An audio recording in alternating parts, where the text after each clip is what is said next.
The steel beneath your feet has been walked upon by 10,000 generations of the faithful, yet you would never know their names. In the vast honeycomb of Hive Tertius, on the industrial world of Corvanus Prime, there exists a single hab unit designated 77 Alpha 998. It measures 12 meters by 8 meters by 3 meters high. Within these dimensions, a family of 4 has lived for 37 years. The walls are painted the regulation ochre that the administratum determined, through careful calculation, would promote both productivity and compliance. The paint has begun to peel. This is the story of Matthias Volk, manufactorum worker grade 7, husband to Sarah, father to twins Castor and Lydia. His life unfolds in these cramped quarters where the ceiling pipes carry scalding water to the nobles in the spire above, where the floor thrums constantly with the vibrations of heavy machinery 15 levels below, where the walls sometimes seem to breathe when the lights flicker off. Matthias has lived in 77 Alpha 998 since birth. His father lived here before him, his grandfather before that. The lease, stamped and restamped by generations of minor clerks, bears the imperial aquila and the seal of the planetary governor. It guarantees occupancy in perpetuity, so long as the tithe quotas are met, so long as the work continues, so long as faith endures. The morning begins as it always begins. The hab unit's single chronometer, a brass device older than anyone can remember, chimes 6 times. The sound is thin and metallic, barely audible over the constant hum of the ventilation system that carries with it the smell of promethium, recycled air, and something else. Something that Matthias has noticed growing stronger over the past months. Something organic and wrong. Sarah rises first. She is 42 years old, though the perpetual dim lighting and recycled air have aged her beyond her years. Her hands are stained permanently with the blue-green chemicals from the textile mill where she operates loom 777, 13 hours a day, 6 days a week. On the 7th day, she attends mandatory services at the local shrine where Preacher Hanks reads from the same passages of the Imperial Creed that have echoed through these corridors for centuries. The words speak of the Emperor's love, of humanity's destiny among the stars, of the great work that must be completed. Sarah mouths along silently, her lips cracked from the dry, processed air. The twins, now 17, sleep on fold-out cots that transform the main living space into their bedroom each night. Castor works the 3rd shift at the plasma conduit maintenance bay. Lydia packages ration bars in the nutrition processing center.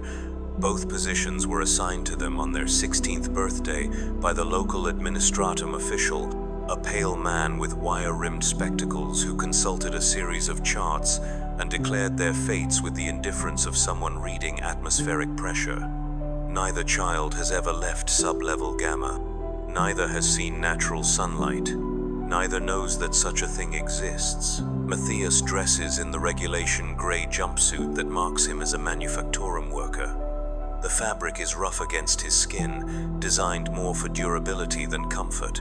Comfort is not a concept that factors into imperial manufacturing doctrine. Efficiency is paramount.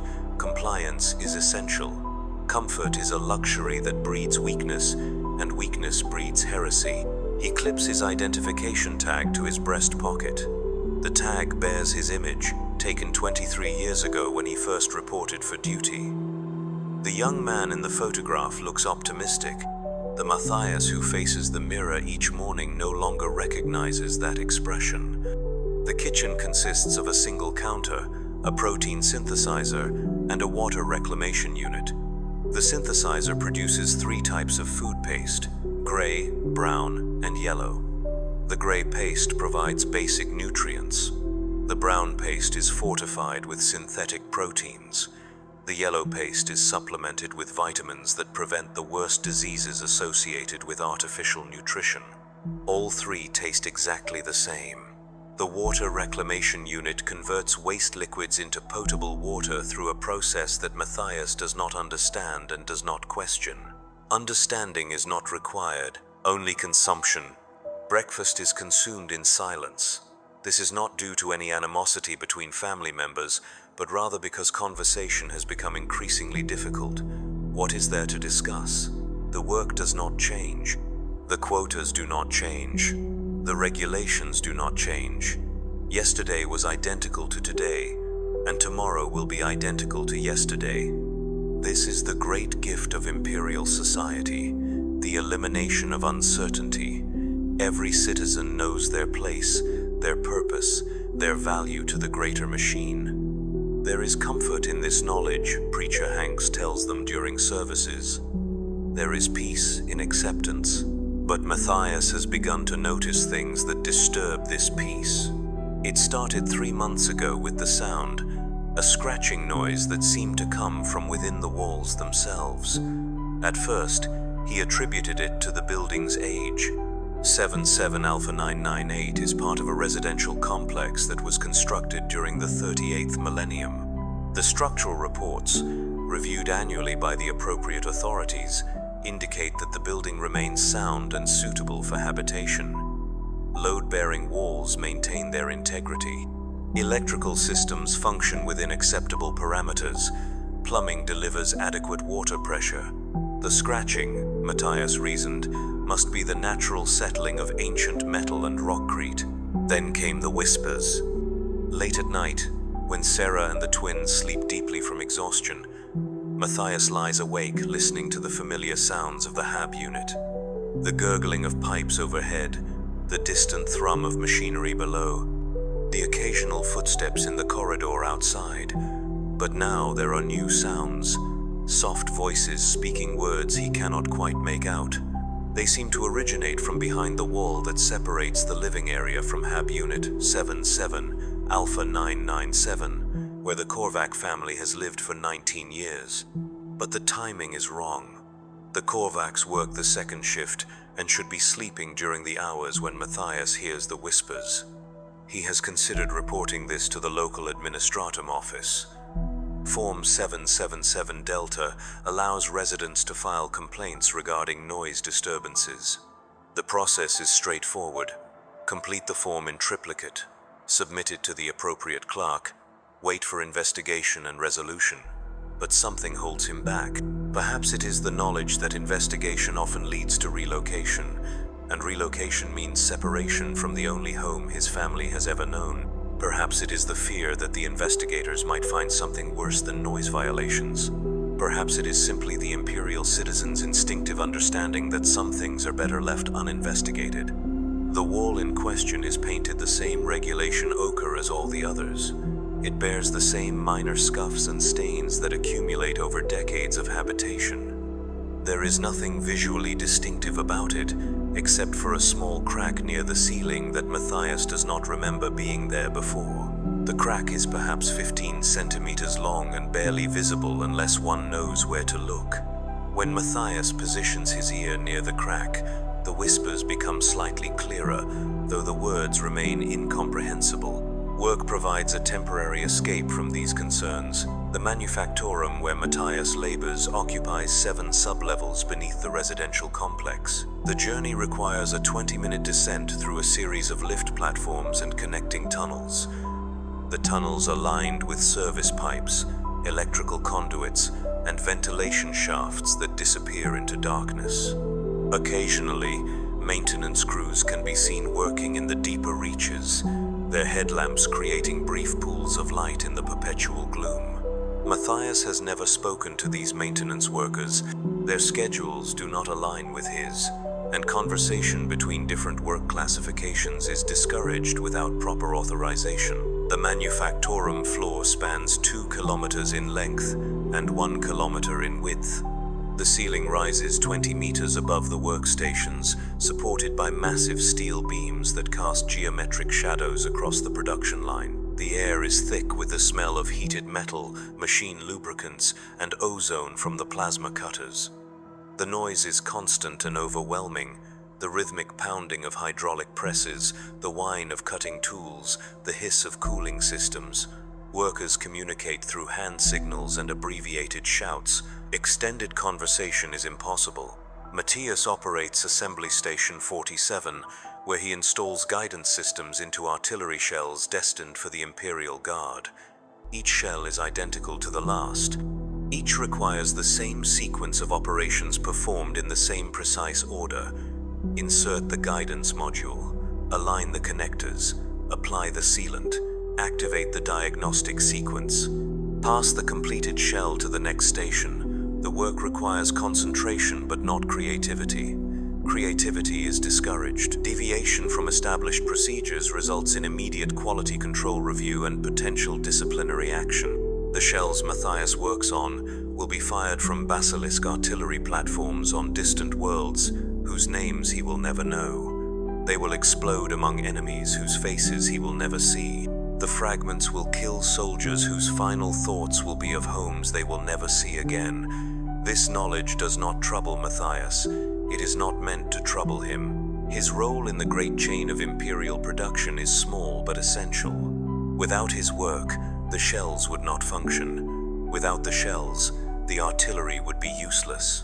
Without the artillery, worlds would fall to Xenos aggression or heretical rebellion. Without the Emperor's protection, humanity would perish in the darkness between the stars. This is the logic that governs every action, every decision, every moment of existence within the Imperium. The work shift ends as it begins, with the sound of a chronometer. 12 hours after beginning their labors, the workers of the manufactorum set down their tools and begin the journey home. The lift platforms carry them upward through the same tunnels they descended in the morning. The transition from the bright, harsh lighting of the production floor to the dim, amber illumination of the residential levels requires several minutes of adjustment. Some workers rub their eyes, others blink repeatedly. Matthias simply stares ahead, his mind already focused on the evening routine that awaits him. Dinner is prepared by Sarah, who returns from the textile mill 30 minutes before Matthias arrives home. The meal consists of protein paste supplemented with synthesized vegetables and a small portion of carbohydrate supplement. The vegetables are grown in hydroponic facilities 3 levels below the residential complex. They are pale and flavorless, engineered for nutritional content rather than taste. The workers who tend these facilities are classified as agricultural specialists and receive slightly larger rations as compensation for their critical role in food production. Sarah has sometimes wondered what it would be like to work in the growing facilities, surrounded by living plants instead of mechanical looms.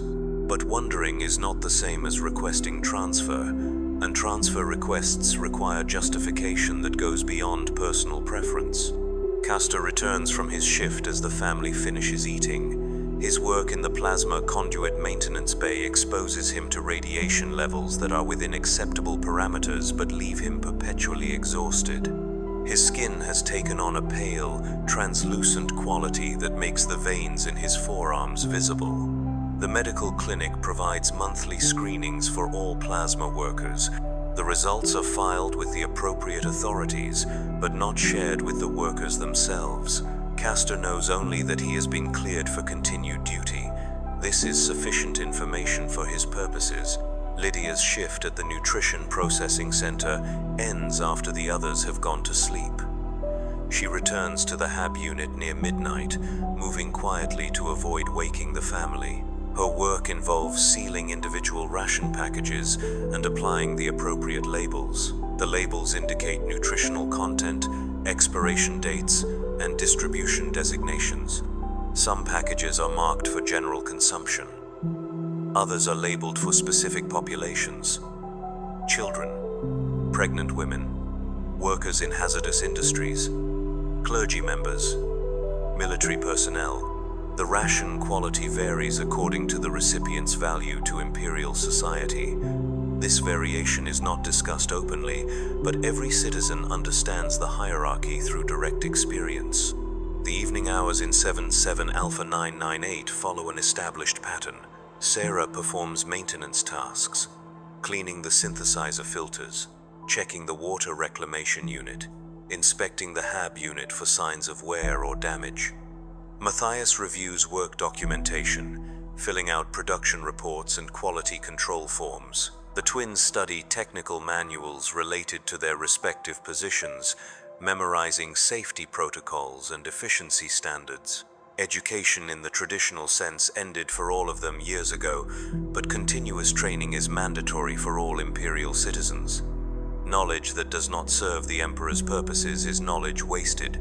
But tonight, as Matthias attempts to focus on his documentation, the whispers return. They begin as they always begin, soft and indistinct, seeming to emerge from the very walls themselves. But tonight there is something different.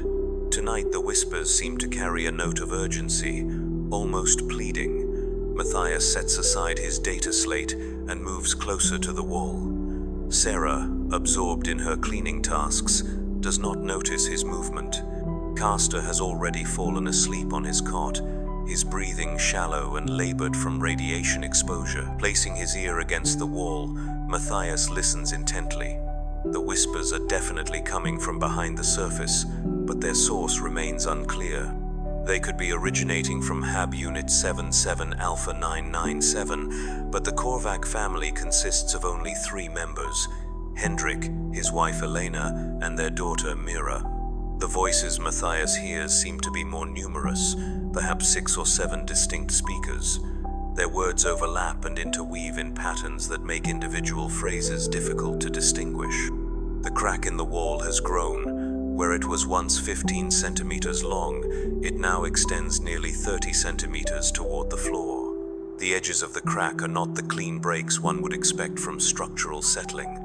Instead, they appear almost organic, curved and irregular like the branches of a diseased tree. When Matthias runs his finger along the crack, the surface feels warm to the touch.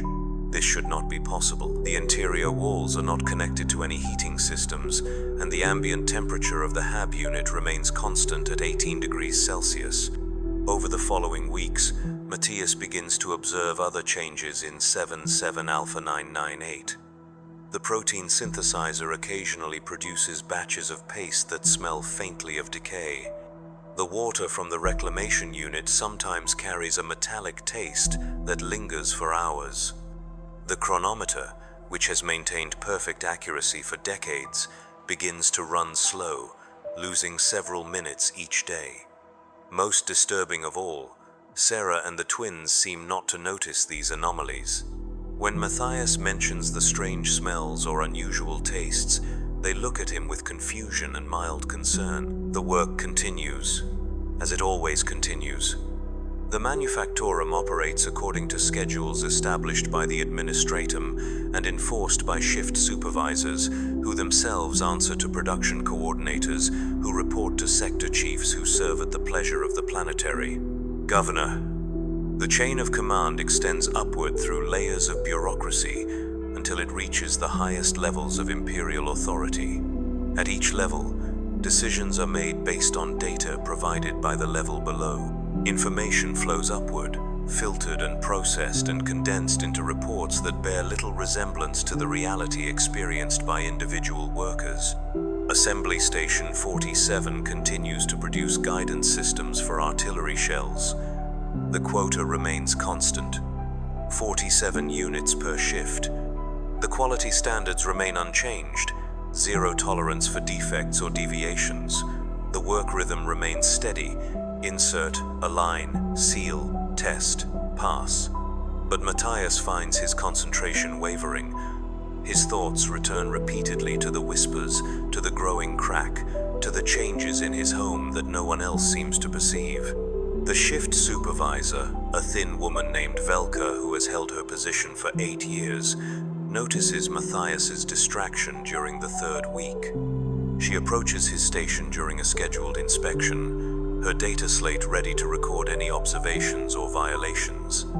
"Worker Volk," she says, her voice barely audible over the machinery noise. "Your completion rate has dropped by 7% over the past 10 days.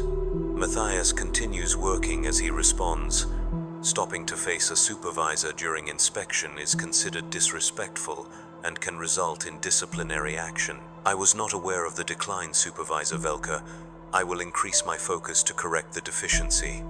Production standards exist for the benefit of the Emperor and the citizens he protects. Velka continues. When one worker fails to meet quota, all workers must compensate for the shortfall. This creates inefficiency and reduces overall output. I understand, Supervisor. The deficiency will be corrected. Velka makes notes on her data slate. These notes will become part of Matthias's permanent work record, accessible to any future supervisor or administrator who needs to evaluate his performance. 3 negative evaluations within a 6-month period result in mandatory re-education. 5 negative evaluations result in job reassignment.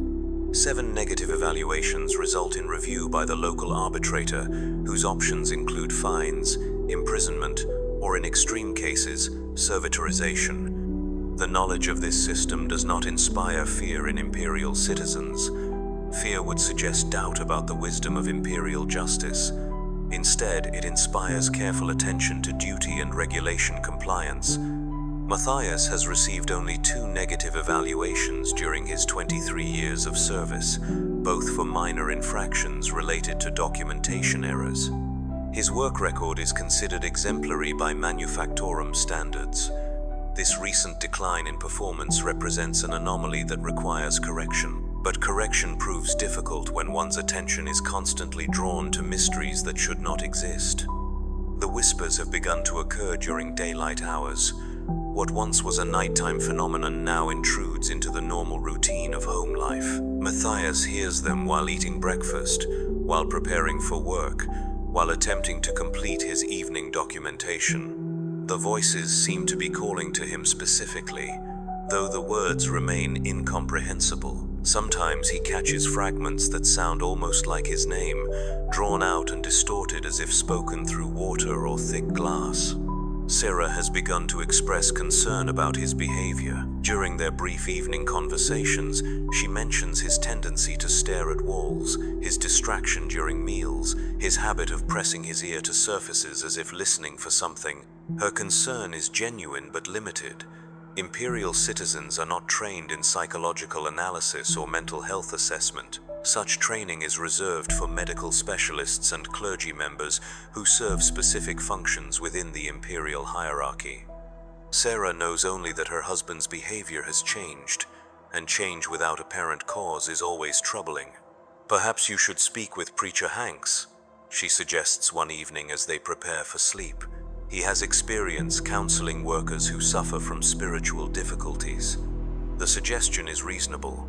Preacher Hanks has served the local shrine for 12 years and has guided many citizens through periods of doubt or confusion. His approach combines scriptural wisdom with practical advice, helping troubled souls reconcile their personal struggles with their imperial duties. But Matthias is reluctant to involve religious authority in what may be a purely practical matter. Preacher Hanks is required by regulation to report certain types of problems to higher authorities. Spiritual corruption, heretical thoughts, signs of mutation or psychic manifestation all fall under his mandatory reporting requirements. I will consider your suggestion, Matthias tells Sarah, but I believe the difficulty will resolve itself with time. This is not entirely truthful. Matthias does not believe the difficulty will resolve itself. If anything, he suspects it will continue to intensify. The crack in the wall grows longer each day. The whispers become more frequent and more urgent. The changes in his home environment become more pronounced. But admitting these concerns to Sarah would only spread the disturbance to another family member, and Matthias is not certain that would be wise. The solution, he decides, is investigation. The decision to investigate does not come easily. Imperial citizens are trained from birth to report unusual phenomena to appropriate authorities rather than attempting independent analysis. The chain of reporting is clearly defined. Citizens report to local administrators, administrators report to sector coordinators, coordinators report to planetary officials, officials report to subsector commands, commands report to imperial governors. At each level, specialized expertise is applied to determine appropriate responses. This system has functioned effectively for 10,000 years, maintaining stability across millions of worlds and trillions of citizens. But the system assumes that citizens will recognize unusual phenomena when they encounter them. Matthias is not certain that what he is experiencing qualifies as unusual. The whispers could be explained by acoustic effects in the building's aging structure. The growing crack could result from normal settling or thermal expansion. The changes in taste and smell could be attributed to minor equipment malfunctions or his own heightened sensitivity due to stress. Without clear evidence of a genuine threat, reporting his concerns might be premature and could result in unnecessary investigation of his family and neighbors. The investigation begins with careful observation. Matthias starts documenting the whispers, their timing, duration, apparent source location, and any words or phrases he can distinguish. He measures the crack in the wall each evening, noting its growth rate and changing characteristics. He monitors the protein synthesizer and water reclamation unit, recording any variations in output quality. His approach is methodical and systematic, following the analytical principles taught to all manufactorum workers for quality control purposes. The documentation reveals patterns that disturb him. The whispers occur most frequently between 2200 hours and 0200 hours, during the period when most residents are sleeping. The crack grows at a rate of approximately 2 centimeters per day, but the growth accelerates during the whisper episodes. The equipment malfunctions correlate with both the whispers and the crack growth, suggesting a connection between all three phenomena. Most troubling of all, Matthias discovers that he can sometimes understand individual words within the whispers. They speak of hunger, of darkness, of spaces between spaces where the Emperor's light does not reach. They mention names that sound almost familiar but which he cannot quite place. They describe places that seem to exist within the walls themselves, vast caverns and twisted corridors that extend far beyond the physical boundaries of the residential complex. This is when Matthias realizes that his situation may require more than individual investigation. The local administratum office occupies the third sub-level of the government complex, 12 levels above the residential areas but still far below the spire where the highest planetary officials conduct their business. The office serves citizens from 7 residential sectors, processing their documentation needs, complaint reports, and administrative requests. The waiting area contains 40 seats arranged in neat rows, facing a service counter manned by 3 clerks. The seats are occupied by citizens holding various forms and documents, each waiting for their number to be called. Matthias holds complaint form 777 Delta, completed in triplicate as required by regulations. The form allows him to report noise disturbances, structural anomalies, equipment malfunctions, or other habitability issues within his assigned HAB unit. He has filled out the form carefully, describing the whispers as unusual acoustic phenomena, the crack as a minor structural irregularity, and the equipment problems as intermittent performance variations. The language is deliberately neutral and technical, avoiding any suggestions of supernatural or heretical causes. When his number is called, Matthias approaches the service counter where Clerk Valdris, a middle-aged man with thinning hair and ink-stained fingers, reviews his documentation. HAB Unit 77 Alpha 998. Clerk Valdris reads aloud. Acoustic phenomena, structural irregularity, equipment variations. How long have these issues been ongoing? Approximately 6 weeks for the acoustic phenomena, 4 weeks for the structural issue, 3 weeks for the equipment problems. Clerk Valdris makes notes on his data slate. Have you consulted with your neighbors regarding similar experiences? This is a standard question, designed to determine whether reported problems affect multiple units or represent isolated incidents. Matthias has not consulted with his neighbors. The Korvac family in 77 Alpha 997 work different shifts, and he rarely encounters them in the corridors. The Brennis family in 77 Alpha 999 consists of an elderly couple who keep to themselves and communicate primarily through written notes left outside their HAB unit. I have not consulted with neighbors, Matthias replies. Investigation protocol requires neighbor consultation before administrative review, Clerk Valdris explains. Please complete verification form 222 Alpha with statements from adjacent residents, then return for processing. The additional form requires Matthias to obtain written statements from residents of HAB Unit 77 Alpha 997 and 77 Alpha 999, confirming whether they have experienced similar problems. The statements must be signed and dated, with official identification numbers included for verification purposes. Only then can the administratum proceed with formal investigation of his complaint. This requirement presents complications that Matthias did not anticipate. Approaching neighbors about potentially sensitive matters requires careful consideration of privacy regulations and social protocols. Citizens are expected to maintain appropriate boundaries with their neighbors while still cooperating in matters of mutual concern. The balance between these expectations is delicate, and miscalculation can result in social difficulties or administrative complications. The decision to approach the Korvac family proves problematic from the outset. Matthias knocks on the door of 77 Alpha 997 during the evening hours when he believes they should be home from their second shift assignments. The knock is answered not by Hendrik or Elena Korvac, but by a young woman he does not recognize. She appears to be in her 20s, with pale skin and dark hair pulled back in a simple braid. Her clothing is standard civilian issue, but something about her manner suggests she is not a regular resident of the complex. "Yes?" she asks, opening the door only wide enough to reveal her face. "I am Matthias Volk from 77 Alpha 998. I am seeking to speak with the Korvac family regarding an administrative matter." The young woman's expression does not change, but she glances briefly over her shoulder before responding. "The Korvacs are not available at this time. Perhaps you could return at a more convenient hour." This response is unusual.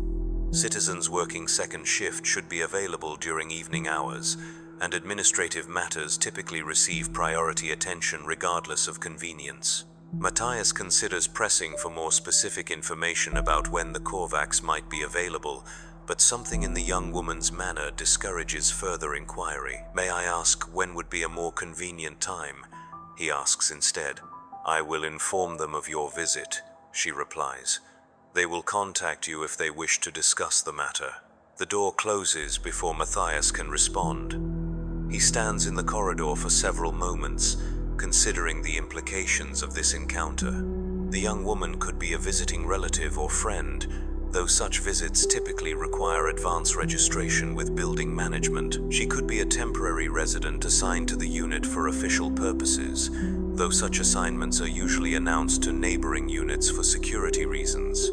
Or she could be someone who should not be in the building at all. The encounter with the Brennis family proves equally unsatisfactory, though for different reasons. When Matthias knocks on the door of 77 Alpha 999, he is greeted by Marcus Brennis, an elderly man whose work history includes 25 years in the atmospheric processing plant before his current assignment to document filing duties. Marcus listens politely to Matthias's explanation of the administrative requirement, but his response reveals complications. "Unusual sounds, you say?" Marcus asks, his voice carrying a note of concern. "Elena and I have noticed some irregularities in our own unit, primarily related to temperature fluctuations and occasional electrical anomalies. This information is both helpful and troubling. Helpful because it suggests that Matthias's experiences may not be isolated to his own HAB unit. Troubling because it implies a broader problem that could affect the entire residential complex." Marcus agrees to provide a written statement for the verification form, but his willingness to cooperate comes with an unexpected request. "Perhaps we should coordinate our efforts," Marcus suggests. "If multiple units are experiencing problems, a joint complaint might receive more serious attention from the administratum." The suggestion is reasonable from an efficiency standpoint, but it represents a significant expansion of what Matthias originally intended as a simple individual complaint. Joint complaints require additional documentation, coordination between multiple families, and potentially greater scrutiny from administrative authorities.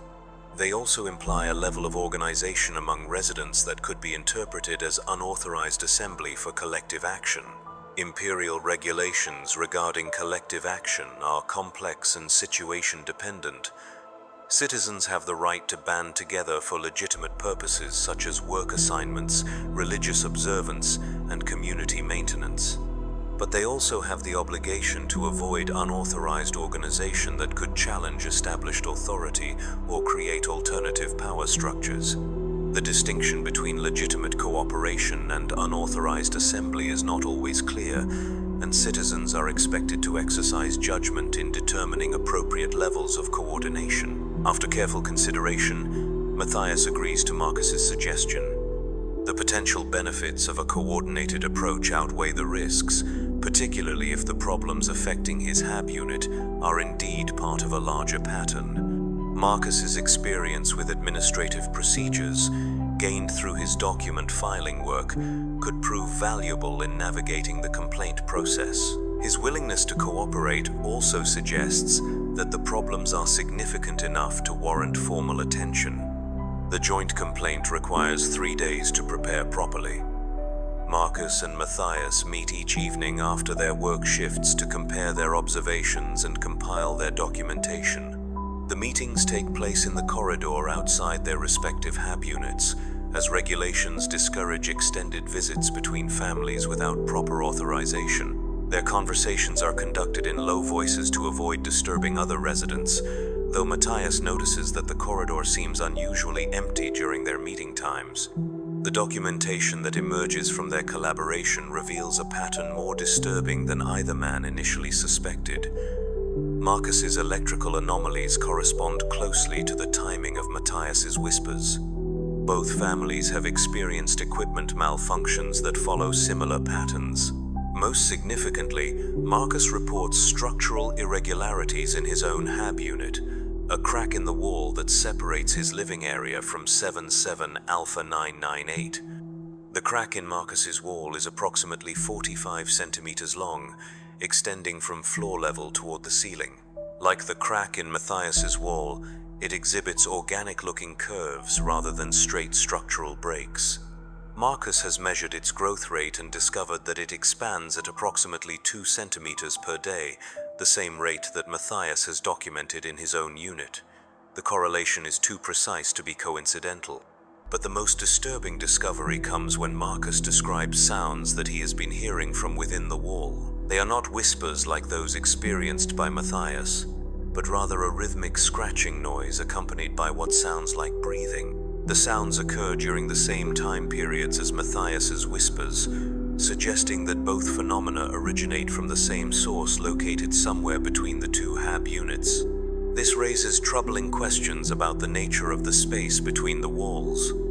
According to the building's architectural plans, available for review at the local administratum office, the walls of adjacent HAB units are separated by 15 centimeters of insulation material and structural support elements. This space is not designed to accommodate any form of activity or habitation. It exists purely for building integrity and environmental isolation between units. Yet the sounds reported by both men suggest the presence of something within this space.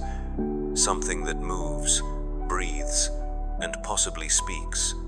Something that should not exist according to any reasonable understanding of the building's design and function. The joint complaint, completed in the required quintuplicate format, represents the most thorough documentation either man has ever submitted to administrative authority. It includes detailed measurements, time logs, correlation analysis, and supporting statements from both families. The language remains carefully neutral and technical, avoiding any implications of supernatural or heretical causes. The request is simple: investigation by qualified authorities and appropriate remedial action to restore normal habitability conditions. Clerk Valdris reviews the joint complaint with visible interest. The thoroughness of the documentation clearly impresses him, and he asks several detailed questions about measurement methodology and observational procedures. His questions suggest professional curiosity rather than skepticism, and Matthias begins to hope that their complaint will receive serious attention. This type of coordinated documentation is exceptional, Clerk Valdris comments as he reviews the final pages. Most citizen complaints lack sufficient detail for proper evaluation. Your approach demonstrates admirable dedication to administrative efficiency. The praise is gratifying, but Matthias remains focused on practical outcomes. What is the expected timeline for investigation and resolution? Standard protocol requires initial assessment within 10 working days, Valdris explains. Depending on the findings, additional investigation may be required. Complex structural or environmental issues sometimes require specialist consultation, which can extend the process considerably. 10 working days represents 2 full work weeks, during which the problems in both hab units will presumably continue to develop. The cracks will grow larger, the sounds will become more frequent, and whatever exists in the space between the walls will have additional time to establish itself more firmly. This timeline is not ideal, but it represents the best outcome available through official channels. As Matthias and Marcus leave the administratum office, both men understand that they have committed themselves to a process whose conclusion remains uncertain.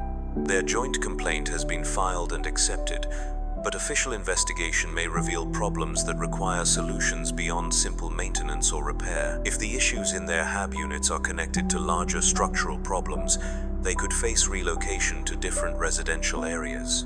If the problems are attributed to equipment age or design flaws, they could face assessments for upgrade costs that exceed their financial resources. Most troubling of all, if the investigation reveals problems that cannot be explained through conventional means, they could face questioning about their own role in creating or discovering these problems. Imperial authorities are trained to consider all possibilities when evaluating unusual circumstances, including the possibility that citizens reporting problems may themselves be part of the problem. But these concerns must be balanced against the certainty that ignoring the growing problems will only make them worse. The whispers in Matthias's wall have become more frequent and more urgent. The cracks in both units continue to expand. The equipment malfunctions have begun to affect the quality of food and water that both families depend upon for survival. Whatever is happening in 77 Alpha 998 and 77 Alpha 999 cannot be allowed to continue indefinitely. The investigation, when it begins, reveals the true scope of the problem. Administrative investigator Teresa Vance arrives at the residential complex on the morning of the 8th working day after the complaint was filed.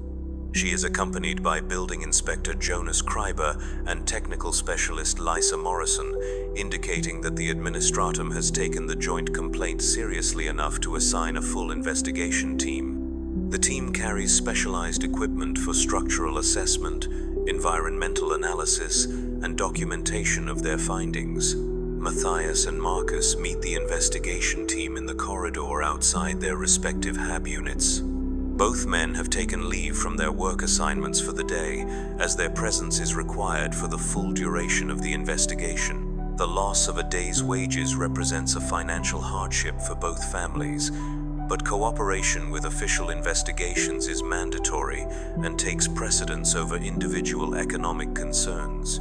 Investigator Vance begins the process by reviewing the joint complaint and asking detailed questions about the timeline and nature of each reported problem. Her questions are professional and thorough, covering aspects of the situation that neither Matthias nor Marcus had considered significant. She asks about changes in sleep patterns, variations in appetite, any unusual dreams or thoughts that might correlate with the onset of problems. Her questions suggest experience with cases that extend beyond simple structural or equipment issues. The physical investigation begins with Inspector Kreiber's assessment of the cracks in both hab units.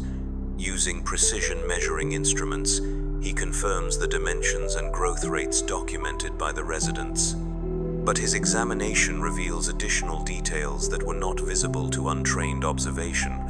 The cracks do not follow the normal patterns associated with structural settling or thermal expansion. Instead, they appear to follow the path of least resistance through the wall material, creating curved channels that maximize surface area while minimizing structural damage. This is not typical crack propagation, Inspector Kreiber explains to the team. The pattern suggests external pressure applied from within the wall space, but the building specifications indicate no surfaces or structural elements that could generate such pressure. Technical specialist Morrison begins her environmental analysis with readings from instruments that Matthias does not recognize. She measures air composition, temperature gradients, electromagnetic fields, and acoustic signatures throughout both hab units. Her equipment produces a series of soft beeping sounds and displays data on small screens that she studies with growing concentration. Atmospheric anomalies in both units, Morrison reports after completing her initial survey. Elevated humidity levels inconsistent with building environmental controls. Trace organic compounds of unknown origin. Low-frequency acoustic emissions that do not correlate with any mechanical systems in the building. The investigation team exchanges glances that suggest these findings are not entirely unexpected. Investigator Vance makes detailed notes on her data slate while Inspector Kreiber photographs the cracks from multiple angles. Morrison continues her readings, moving methodically through both hab units with her instruments. It is Morrison who discovers the most disturbing evidence. Using a fiber optic probe inserted into the crack in Matthias's wall, she is able to examine the interior space between the hab units. What she sees there contradicts every assumption about the building's construction and occupancy. The space between the walls is not the narrow gap filled with insulation material shown on the architectural plans. Instead, it opens into a cavity that extends far beyond the building's documented dimensions. The interior space appears to be significantly larger than indicated by construction records. Morrison reports, her voice carrying a note of professional concern. I'm detecting air movement consistent with a much more extensive hollow area. The probe is encountering no resistance after 2 meters of extension, which should be impossible given the building's structural design. Investigator Vance requests a more detailed probe examination. Morrison inserts additional equipment into the crack, including a miniature camera that can transmit images back to her monitoring screen. The images that appear on the screen show a space that defies rational explanation. The cavity extends upward and downward beyond the range of the camera's illumination. The walls are not the clean metal and rockcrete surfaces one would expect from construction materials, but rather appear organic in nature, with textures that seem to shift and change when observed directly. The air within the space moves in patterns that suggest ventilation or circulation, though no mechanical systems are visible. Most disturbing of all, the camera detects movement within the cavity, shadows that cross the field of view without apparent sources, shapes that seem almost recognizable before disappearing into the darkness. At one point, the camera captures what appears to be text or symbols carved into the organic wall surfaces, but the characters are not in any language that Morrison recognizes. I need to report these findings to Sector Command immediately, Investigator Vance announces after reviewing Morrison's documentation. This investigation exceeds the scope of standard habitability assessment. The implications of this statement are not lost on Matthias or Marcus. When administrative investigations exceed standard scope, they typically escalate to authorities with specialized expertise and enhanced legal powers. This could mean involvement by the ecclesiarchy if the problems are deemed to have spiritual implications. It could mean involvement by the Adeptus Mechanicus if the issues relate to technological heresy. It could even mean involvement by the Inquisition if the circumstances suggest corruption by Chaos or Xenos influence. While Investigator Vance communicates with her superiors via secured Vox link, Inspector Kreiber continues his structural assessment of both hab units. His examination reveals that the anomalous cracks are not isolated to the walls between the units. Similar fissures, smaller but following the same organic patterns, have begun to appear in other locations throughout both residences. Floor-to-ceiling cracks near the entrance doors, ceiling-to-floor cracks along the exterior walls, horizontal cracks that follow the junction between walls and floors. The building, it appears, is developing a network of interconnected openings that correspond to no known structural phenomena. The cracks are not random damage from age or settling, but rather seem to follow a deliberate pattern that serves some unknown purpose. They are creating pathways through the solid structure of the building, connecting spaces that were never intended to be connected. Technical specialist Morrison's continued monitoring reveals that the environmental anomalies are spreading beyond the 2 HAB units under investigation.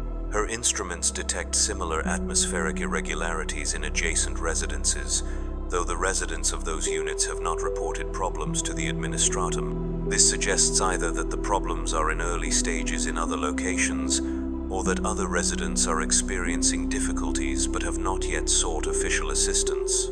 The investigation team spends 6 hours documenting their findings before Investigator Vance receives response from Sector Command. The response, delivered via encrypted data transmission, contains instructions that she does not share with Matthias or Marcus. Instead, she informs them that their HAB units are being classified as temporarily uninhabitable, pending specialized assessment, and that they must relocate to alternative accommodations within 48 hours. The relocation order is not entirely unexpected, but its urgency suggests that the authorities consider the situation to be immediately hazardous.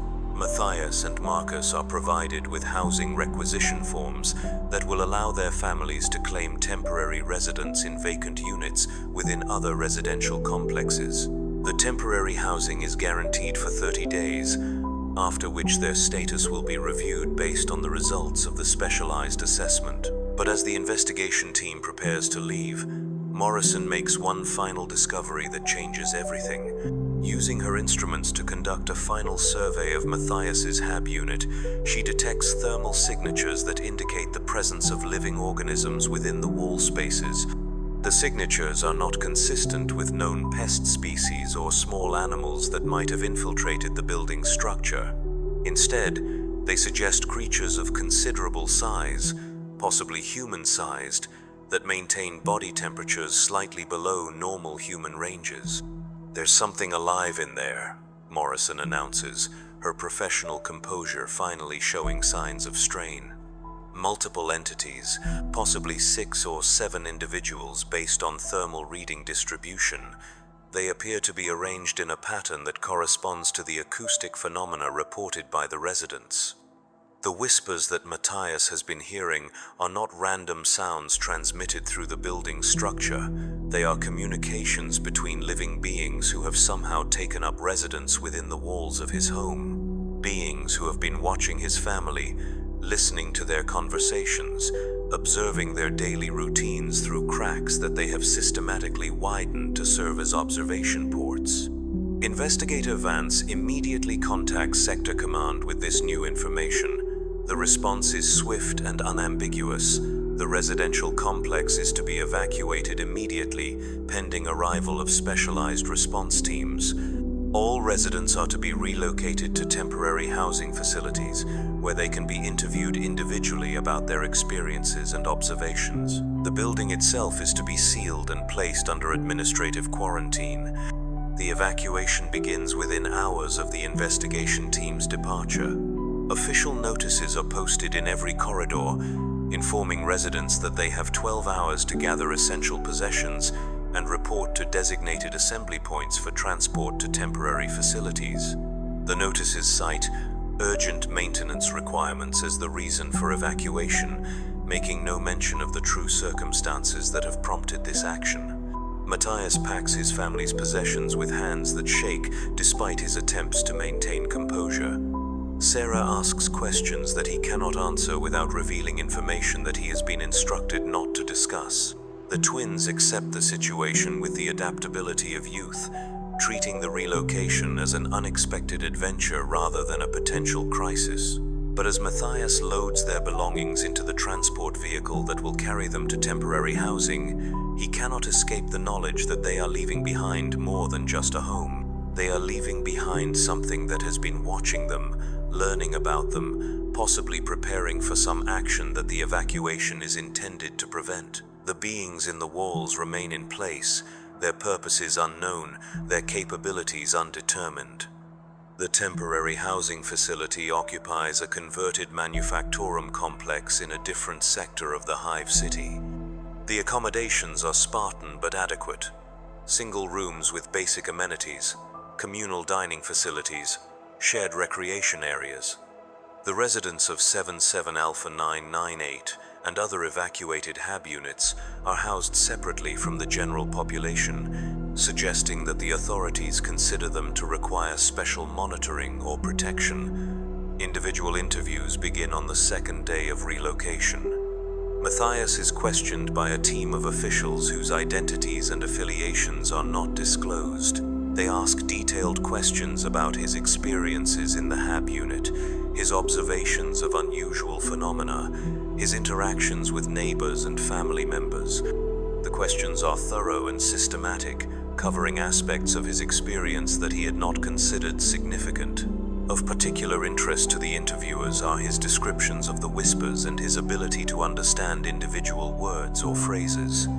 They ask him to repeat everything he can remember hearing, to describe the voices in as much detail as possible, to speculate about the meaning or purpose of the communications. Their questions suggest knowledge of similar cases or theoretical frameworks for understanding such phenomena. But when Matthias asks about the results of the specialized assessment of his HAB unit, the officials provide only vague assurances that the situation is being handled by appropriate authorities. He is not told what the thermal signatures represented, whether the beings in the walls have been identified or removed, or when residents might be allowed to return to their homes. The information flows in one direction only, from the evacuated residents to the investigating authorities. Sarah and the twins undergo similar interviews, though their sessions are shorter due to their limited exposure to the anomalous phenomena. Sarah reports that she noticed nothing unusual in the HAB unit beyond her husband's increasingly strange behavior. The twins similarly report no direct experiences with whispers, cracks, or other irregularities. This pattern is consistent across most of the evacuated residents, suggesting that the phenomena were selectively manifesting to specific individuals rather than affecting the entire population uniformly. Marcus Brennis undergoes the most extensive questioning, as his documentation and observations provided crucial evidence for the joint complaint that initiated the investigation. His interview sessions continue for 3 days, during which he is asked to review architectural plans, examine photographs of similar cases from other residential complexes, and provide detailed analysis of his recorded measurements and observations. The depth of questioning suggests that his case may have broader implications beyond the immediate situation. The temporary housing facility operates under regulations that discourage extensive communication between residents about their previous experiences. Meals are served in shifts that separate families who lived in adjacent HAB units. Recreation activities are scheduled to minimize opportunities for coordinated discussion of the evacuation circumstances. These measures are presented as temporary administrative conveniences, but their effect is to prevent residents from sharing information or developing collective understanding of their situation. 3 weeks into the relocation, Matthias receives notification that his family has been approved for permanent rehousing in a different residential complex. The new assignment is located in sub-level Delta, 2 levels above their previous home but otherwise similar in size and amenities. The notification includes transportation arrangements, utility connection schedules, and work assignment transfers for all family members to positions in nearby facilities. The permanent rehousing represents a significant upgrade in their living conditions, but it also means that they will never return to 77 Alpha 998. Whatever has happened to their former home, whatever continues to happen there, they will not be part of its resolution. They are being moved beyond the reach of whatever phenomenon affected their previous residence, but they are also being moved beyond any possibility of understanding what that phenomenon represented. On the day before their scheduled relocation to the new HAB unit, Matthias encounters investigator Vance in the corridor of the temporary housing facility. She is accompanied by 2 other officials and appears to be conducting a final inspection of the facilities. When she sees Matthias, she approaches him with what might be genuine concern or professional obligation. "Mr. Volk," she says, her voice carrying the same professional tone he remembers from their first meeting. "I wanted to inform you personally that your cooperation during the investigation has been exemplary. Your documentation and observations contributed significantly to our understanding of the situation." Matthias thanks her for the acknowledgement, then asks the question that has haunted him for weeks. Was the problem resolved? Are the other residents safe? Investigator Vance considers her response carefully before speaking. The situation has been contained through appropriate measures. The residents who were relocated are safe and will remain safe in their new accommodations. That is the extent of information I can provide. The word contained rather than resolved does not escape Matthias's attention. Containment suggests that whatever was in the walls of his former home continues to exist, but has been prevented from spreading or causing additional problems. It suggests that the beings whose whispers he heard for months remain in place, perhaps sealed within their organic cavities, perhaps continuing their unknown activities beyond the reach of human observation. Will other residential complexes be inspected for similar problems? Matthias asks. Appropriate precautionary measures are being implemented across all relevant facilities. Vance replies, citizens should continue to report unusual phenomena through established channels. The Emperor protects those who remain vigilant in their service to the Imperium. Her answer follows the standard formula for official communications that acknowledge problems without providing specific information about their nature or extent. It is the type of response that Imperial citizens learn to interpret as confirmation that serious issues exist, but that individual citizens are not expected to understand or address these issues directly. The conversation ends with mutual expressions of respect and duty, but Matthias is left with the certainty that his questions will never be fully answered. The official record will show that HAB Unit 77 Alpha 998 experienced structural and environmental problems that required resident relocation and specialized remediation. The true nature of what lived in the walls, what it wanted, what it might have done if left undiscovered, will remain classified information accessible only to those with appropriate security clearances and operational necessity. The new HAB unit in sublevel Delta is designated 44 Beta 775. It measures 14 meters by 10 meters by 3.5 meters high, representing a significant improvement over their previous accommodations. The walls are painted regulation ochre, but the paint is fresh and unmarked. The protein synthesizer produces food paste that tastes exactly as it should. The water reclamation unit delivers clean water without unusual odors or metallic aftertastes.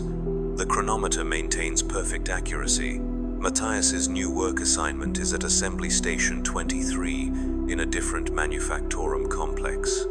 The work is identical to his previous position, installing guidance systems in artillery shells destined for Imperial Guard units on distant worlds. The quota remains 47 units per shift. The quality standards remain zero tolerance for defects. The rhythm of insert, align, seal, test, pass continues as it always has. But on quiet evenings, when Sarah and the twins are occupied with their own activities, Matthias finds himself listening to the walls of 44 Beta 775. He places his ear against the ochre-painted surfaces and strains to detect any sounds that should not be there. The walls remain silent, containing nothing but the approved insulation materials and structural supports specified in the building's architectural plans. Yet sometimes, in the deep hours when even the building's mechanical systems seem to rest, Matthias thinks he can hear something moving in the spaces between spaces, not in his own walls, but somewhere else in the vast honeycomb of the hive city. Somewhere in the darkness between residential levels, in the forgotten maintenance tunnels, in the sealed areas that no longer appear on any official map. The whispers may have been contained, but they have not been silenced. They continue in other locations, calling to other residents who lie awake in their regulation beds, wondering about the sounds that seem to come from within the walls themselves. Citizens who will, in time, begin to notice cracks growing larger each day, equipment producing strange tastes and odors, chronometers that begin to run slow. The great machine of imperial society continues its endless function, processing citizens through their assigned roles, maintaining the quotas and standards that sustain the emperor's realm. But within that machine, in the spaces that exist between official acknowledgement and citizen experience, other things continue to grow and whisper and wait. In 77 Alpha 998, the walls breathe steadily in the darkness, and something that was never human dreams of the day when every hab unit will echo with voices that speak of hunger and darkness, and the spaces between spaces where the Emperor's light has never reached. The evacuation notices have been removed. The building remains officially uninhabitable. But on certain nights, when the wind carries sounds from the sealed residential complex, citizens in distant sectors report hearing whispers that call their names, and cracks begin to appear in walls that have stood unmarked for decades.